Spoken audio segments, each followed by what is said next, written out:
Nazio Batuen Giza Eskubideen goi mandatariak eginiko txosten berriak, euskal presoek berriro bueltan gizarteratzeko jasotzen duten babes instituzional eskasa islatu.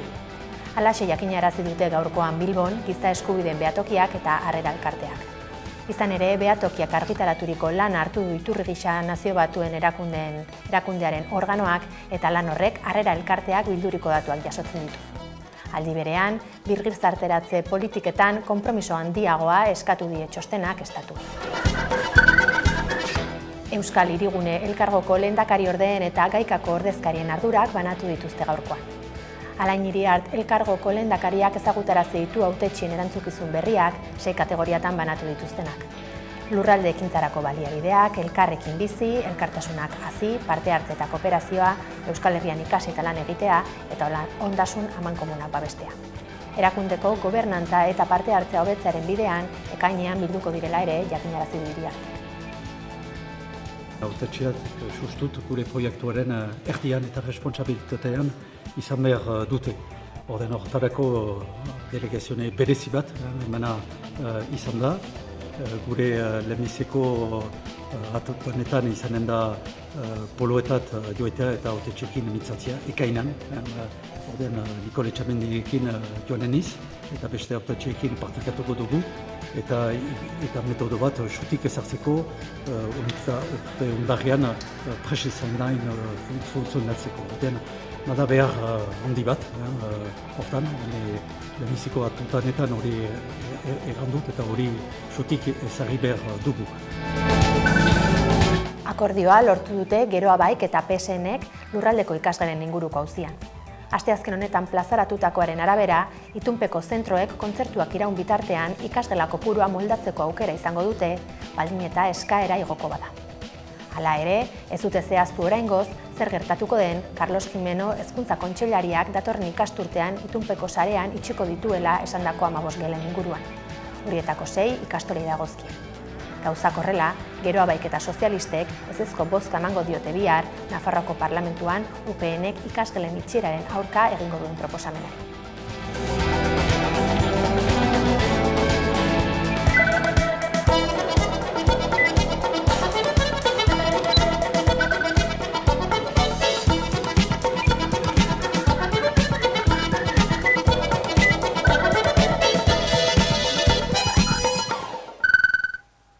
Gabon guztioi eta ongi etorri maiatzaren 13ko albistegira.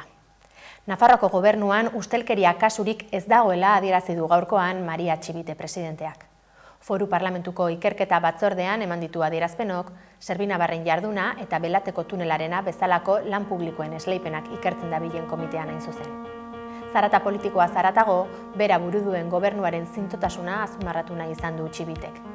Bere hitzak nahasi izana ere egotzi dio Nafarroako presidenteak Javier Espartza UPNeko bozeramaileari, honek Santos Zerdan aipatu eta Txibitek askotan gezurra esan diela adierazi ostean. Ikerketa batzordean hitz egin duen 3. presidentea izan da Txibite, Yolanda Barcina eta Uxue Barkos ere pasa izan dira eta bertatik.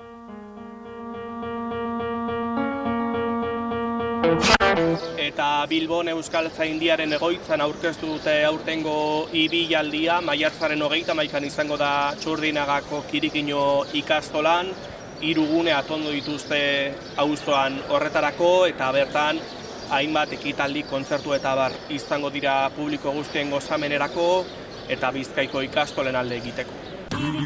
Irikiri bilibil lelopean egingo dute aurtengo ibilaldia Bilboko Txurdinaga auzoan, Kirikino ikastolari egokitu zaio aurtengo antolatzea. Aprobetxatu nahi dut nire azken berbak Kirikino ikastolako komunitateari eskerrik beroenak emateko, sekulako lana egin duzue, azken hilabete hauetan, ze uztailan aurkeztu genuen, baina izan ere uztaila baino lehenago eta aurreko ibilaldia baino lehenago ere lanean ari zineten ja. Sekulako ekintza pila bat egin dituzuen, auzoa eta inguruko auzoak mobilizatu dituzue, igerri da, euskara eta ikastola atera dozue. Bizkaiko ikastolen aldeko jaiak 3 gune izango ditu Txurdinagan. Lehengoa eta Purtsuget proiektu honen abia puntua sortzen dauela zelanez Kirikino ikastola, gure ikastole izango da lehengo gunea. Bigarrenea, baitu hor berton dekogun Europa Parkea, zoragarria dan bihotz berde horretan, hor arnasa hartzeko eta komunitatea elkartzeko aukera paregabea aukiko dugu. Eta hirugarren gunea kiroldegia. Azkenean mugimendua, energia eta festa izango dire bertan nabarituko direnak. Horietan hainbat ekitaldi prestatu dituzte publiko guztien gozamenerako, nabarmentzekoak dira besteak beste, gozategi, SSS edota Txoribururen kontzertuak, dantza saioak, bertsolariak edo erromeriak. Txurdinagara garraio publikoan gerturatzeko esan dute eta egunean bertan ez dela inolako erasorik onartuko argi utzi dute, era berean euskaltzelei deizuzena egin diete. Aspaldian jaso ditugun sententzia judizialak eta oldarkeria nabarmena da, eta bai deialdi bat egin nahiko nuke, bai Bizkaiko jendarteari zein Euskal Herrikoari maiatzak 31 Txurdinagan euskara eta euskal transmisioaren defentsan egiteko parada ezin hobea izango dutela. Hitzordua beraz maiatzaren 31 Txurdinagan.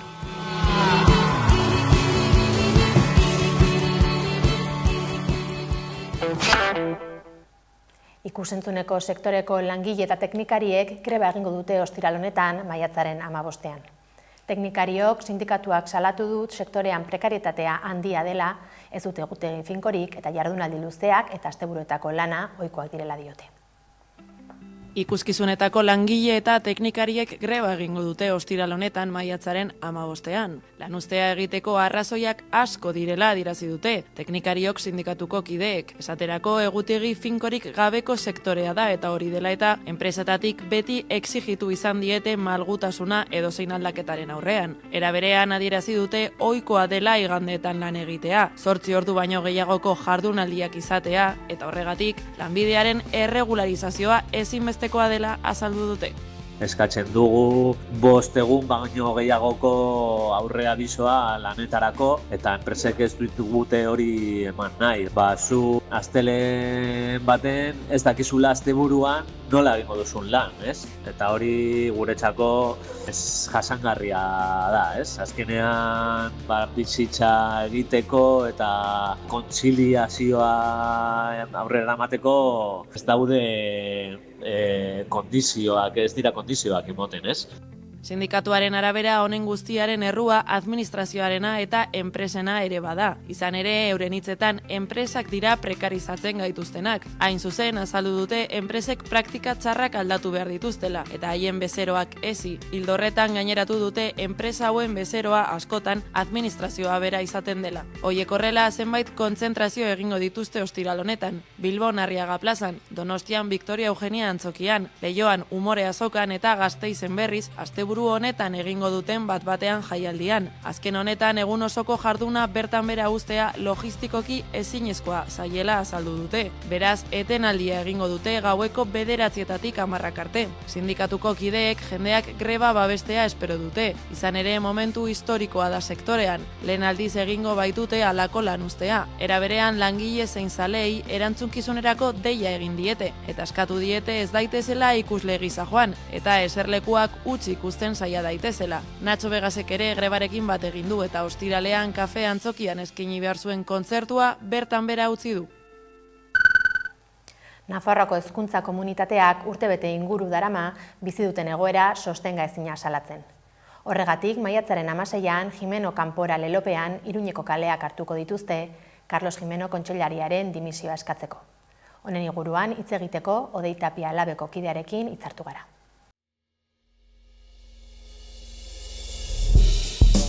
2025ko ekainean Labek kanpaina bat hasi zuen Carlos Jimeno hezkuntza kontseilariak bere ardurapeko alor guztietan egiten ari den kudeaketa txarra mahaigaineratzeko. Oro har nahikoa litzateke esatea gobernu guztietatik protesta, mobilizazio eta greba gehien egin dizkioten kontseilaria bihurtu dela Jimeno. Eta urteko aurrekontu orokorretan hezkuntzara bideratzen duen inbertsioaren pisua geroz eta txikiagoa dela gainontzeko kontu saiekin alderatuta. Honen inguruan hitz egiteko Labeko kidea den Odei Tapiarekin hitzartu da Hamaika Telebista.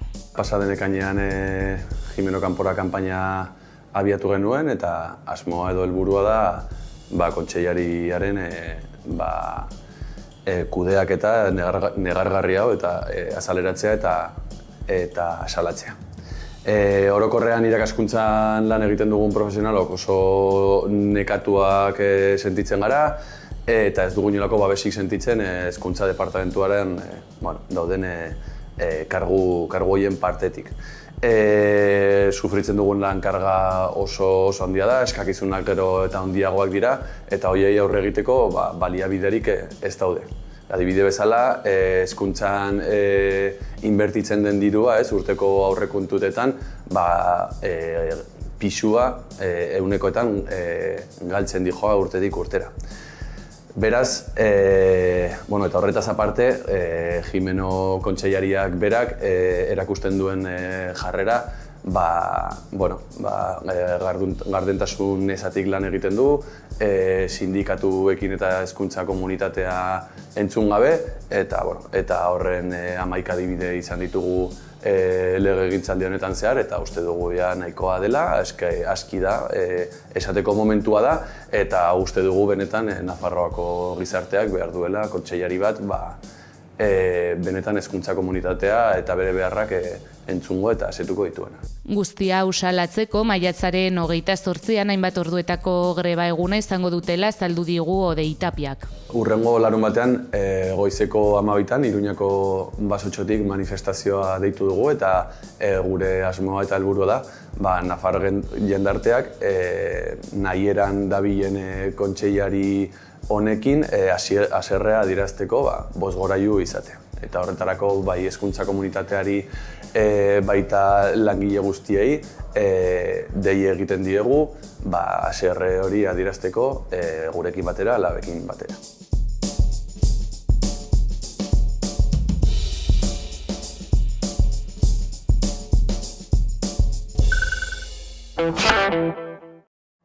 Datorren maiatzaren 22an, 23an eta 24an, helmuga bizipoza jaia ospatuko dute Berriatuan, musika, jokoak, erronka eta festa uztartuko ditu ekimenak, eta bai aurrek baita familiako gainerako kideek ere ez dute aspertzeko tarterik izango.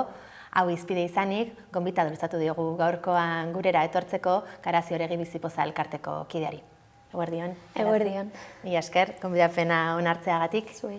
Esan dugun bezala, maiatzaren 22, 23 eta 24an izango da Berriatuan helmuga bizipoza jaia. Konta iguzu zertan datzen edo zer topatuko duten bertaratzen direnek? Maiatzako 22an, ostiralean, sarrea emango diogu jaiari, alde batetik, arratsaldeko 6etan, herri kirolak Mikel Agirren eskutik eukiko ditugu, 1000 froga, umeekin eta gurasoekin divertitzeko. Herri kirolak eta gero Galbae taldearen kontzertu bat egongo da, eta gaueko 10etan helmugak erronkari hasiera emango diogu, txirrindularitza froga bat izango dena 24 ordukoa, eta Leharti bai osotik ibiliko dena. Larun batean, 23an, maiatzako 23an, ginkana eta Atletik Fundazioaren partetik bonbonera bat eukiko dugu, arratsalde osoa, eta gaueko 10etan erronkari amaiera emango diogu berritxun ere. Eta, igandean jaiaren, jaia osotasunean ikusialko dugu, goizean dianekin hasiko gara, paiazoak egongo dira, Xapotxine, Porrotxe eta Marimototx paiazoekin 11etan. Gero, azkenean, jaiaren logika elkartei eskertza emotea denez, eskertza eta aitortza bat, ekitaldi bat antolatu dugu, elkarteen gune bat egongo delako, elkarteek azkenean sentsibilizazioa egiteko eta daukaten materiala ikustarazteko. Eta, kale jirak ere egongo dira, paella solidario bat Berritxuko herritarrek paella solidario bat antolatu dute. Eta, arratsaldean goazeneko fotokola eta ikuskizuna egongo da. Eta, ikuskizuna eta gero, kontzertuak ere egongo dira, gora musika, tunantiak, eta, tunantien kontzertua eta gero, bitxako kidek amaiera emango diote jaialdiari, txokolata goxo batekin. Egitara osoa beraz. Hau ez da Bizipoz elkartetik alako jaia antolatzen duzuen lehen aldia, baina bai Helmuga elkartearekin batera egiten duzuena. Zergatik erabaki zenuten elkartzea edo zuen indarrak uztartzea alako jai baterako zein helbururekin? Bueno, Bizipozak urtero jaialdi bate antolatzen du Euskal Herriko herri desberdinetan, eta aurten, zuk esan duzun moduan, Helmuga elkarteak luzatu zigun gonbitea edo proposamen hori, gure balorea partekatzen dituzten elkartei eskerrak emoteko eta elkarteentzat egitasmo komun bat eta ospatzeko gune bat sortzeko egiten da, Euskara printzipio gidari moduan defendatzeko eta beti Bizipozatik eta Helmugak elkartetik guztiontzat izan beharko lukeen mundu hori aldarrikatzeko. Eta aurreko edizioekin edo alderatuta beraz ze berrikuntzak edo badu berrikuntzarik pentsatzen dut Helmugarekin egote horrek sartu dituela berrikuntzak jai honetara, ez da? Hori da, alde batetik, Helmuga pertsona, kirola, euskara eta natura oinarri bezala dituen berritxuko elkartea da, eta Ander Txakartegik 24 orduko erronka bat egingo du Lehartibai osotik. Guk beti azpimarratzen dugu berritzun izan arren eskualde osoan lanketa sakon bat egiten ari garela. Hasieran jaiarekin hasi ginenean Bizipozatik egun puntualetan fokoa jartzen genuen. Eta duela urte batzuk erabaki zen aurrelanketa sakonago bat egitea, ez? Orduan, Bibitxako kideek hilabete bat daramate Lehartibaiko eskoletatik Bizipoza eskola zabaltzen, dela 250 gida didaktiko baino gehiago dituen eskola edo bilduma, bizipozaeskola.eu zen aurkitu aldena, eta eskoletako aurkezpenaz aparte ere Markinan, Berritxun, Lekeition, Ondarrun, herri aurkezpenak ere egin ditugu, azkenean bai eskolak, bai gurasoak eta bai aurren eskubiden alde borrokatzen duten eragilei animatzeko eta beste zabalpen mota bat emoteko. Hau da, jaialdia izpide edo ardatz bezala erabili duzuen lanketa zabalago bat edo luzeago bat egiteko, ezta? Aurten Lehartibain ospatuko duzue jaia, baina ez dauka toki finkorik, beste leku batzuetan ospatu izan duzue, zergatik autu hori jaiak izaera ibiltari bat izatearena? Azkenean uste dugulako, lehen aipatu den moduan, aurren eskubidek ez daukatela leku finkorik eta gainera Euskal Herriko txoko askotatik ekimen oso interesgarriak egiten dira, eta ere oso interesgarria da herri ezberdinetako elkarteekin harremana egitea, ez bakarrik Bizipozatik gure egitasmoa aurkeztea eta listo eta guk medaia jartzea, baizik eta Helmugak elkartea eta Aspanogaz eta Aspanogi izango direla aurtengo jaiaren beste oinarri batzuk, aur minbizidun umeen eta gurasoen bizikalitatearen alde borrokatzen duten elkarteak direla. Orduan, gure intentzioa jaiarekin ere bada,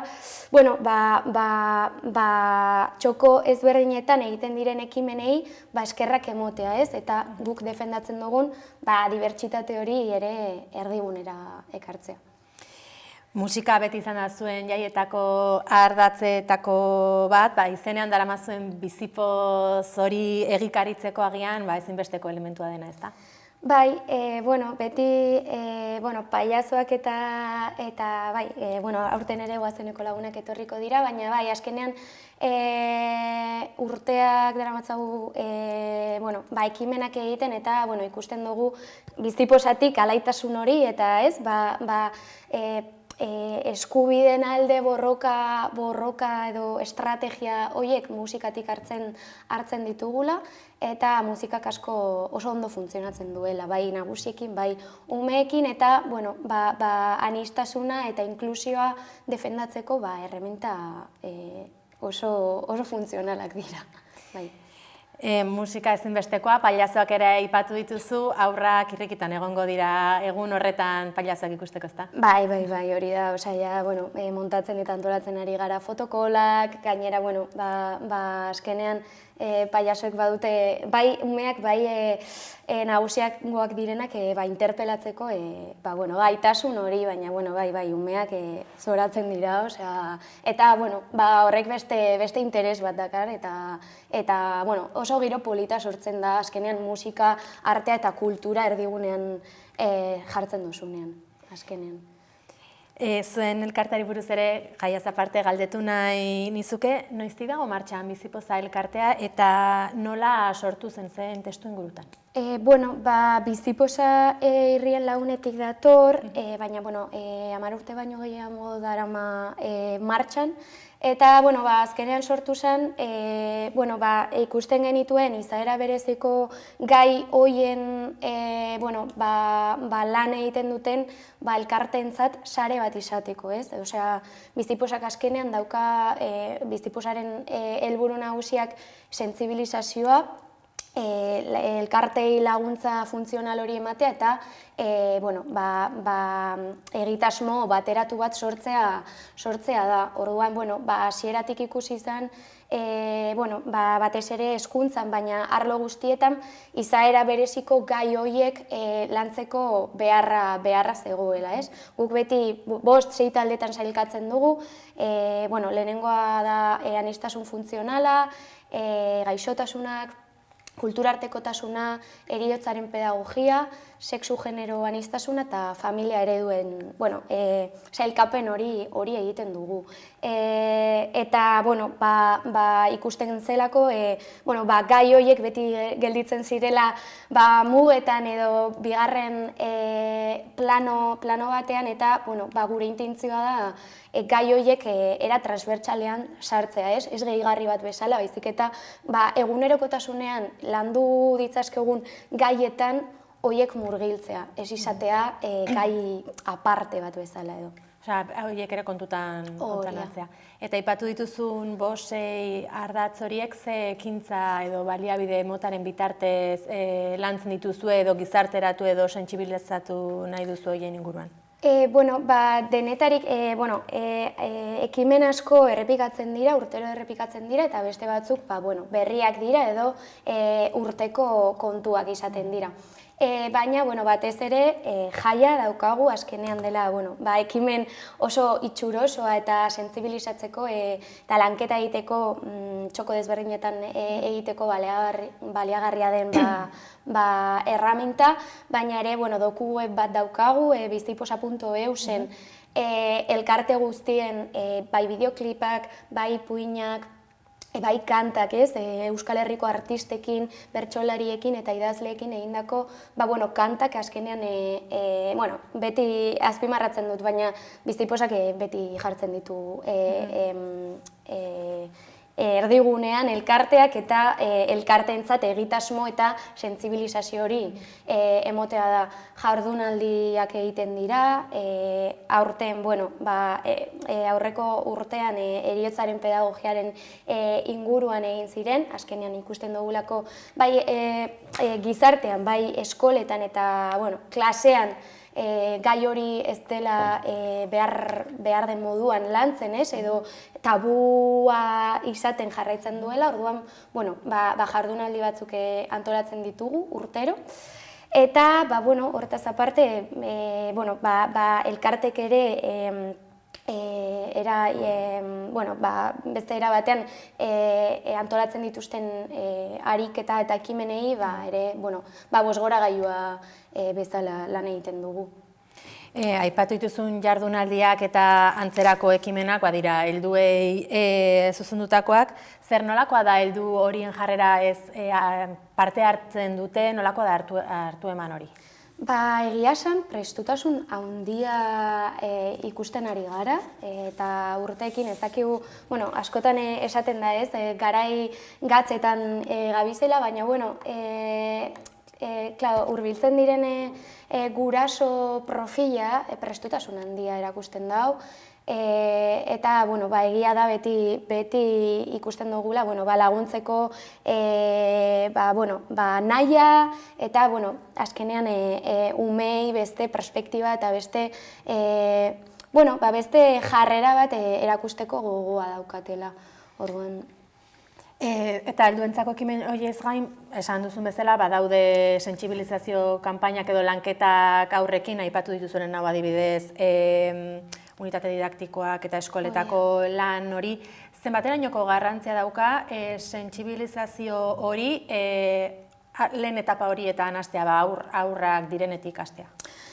Beti esaten da ez, aipatzen ez dugun ez da existitzen. Orduan, klaseetan gai batzuk mugetan edo bigarren plano horretan gelditzen badira, azkenean ez ditugu umeak tabuan, gainera egunerokotasunean gertatzen diren gaiak dira, askotan badirudi oso arraroak diren gaiak direla, baina azkenean guztiok dakagu gaixotasunen bat daukan familiar bat, umeren bat, heriotzari aurre egin behar diogun egoeraren bat edo dena denez. Orduan, azkenean gure umeak bizitzarako prestatzea da. Izaera bereziko gai horiek klasean ematea, klaseetan eztabaidagune seguruak sortzea ez, eta umeen pentsaera kritiko hori sustatzea bizitza da. Eta, eskuhutsik eta heriotza lantzen duten bezalako elkarteek esaten dute ez, adibidez heriotzaren gaiarekin, heriotzari buruz hitz egitea, bizitzari buruz hitz egitea da, eta izaera bereziko gai hauen inguruan hitz egitea, bizitzari buruz hitz egitea da. Orduan ezin dugu alde batera utzi. Garazi ere egin, mila esker Amaikara etortzeagatik. Mila esker zuei. Mila esker. Ona arte iritsi da asteazken honetako albistegia, Ia Nairen Ausart abestiarekin amaituko dugu gaurkoan saioa. Informazioa zabaldu nahi baduzue gogoratu, Amaikarako webgunea eta sare sozialak kontsulta ditzakezuela. Bihar izango gara berriz ere zuekin bueltan, mila esker zuen arretagatik eta ondo izan. Entzuten da burlatan rotxapean edo en la mila ez dugulako gustuko bizitzen inoren azpian. Voy a ponerle ahí unas campanas, primo. De iglesia, te digo. De iglesia, Banako todo punch, napar yellow man. Amaiketako ari ez diogu esaten branch. Betidanik slang, laritzan dantzan. Hainbeste ingeles ez batut besteren antza. Galdutan orantza, pirietako hartza. Igande euritxutan me creo hartzak. Pizka bat kantxa sartzeko saltxan. Mucho player, pero no entran en mi cancha. Patxoa eta peio ganga, hemen berdin eurido langa. Guzti behar bana txamarra eta aurrerantza. Egurra ematen en 2 minutos ez zanja. Aquí patrols no lancha. Horriak enparantza. No me hables de esperanza, si ves que ya me cansa. Gaztetik buruan, milaka gauza. Denon bukaera, berdina da hausaz. Eskaldu denborarik, izan beti hausart. Si logramos y no lo conseguíamos, humillación y cansancio. Nahi dut erorien monumentua eroria. Behingoz ezabatzeko sanaia de por vida. Ez naiz historia, respetatu ez dun historia laria. Hau bai adrenalina iretan ikustea guztia. Utsi zazu joreria, ez gara minoria. Armada sortu genezak izan da 10.000. Entzuten da burlatan rotxapean edo en la mila. Ez dugulako gustuko bizitzen inoren azpian. Antxoa eta peio ganga, hemen berdin aurido langa. Guzti behar bana txamarra eta aurrerantza. Egurra ematen en 2 minutos ez zanja. Hemen patroles lantzak.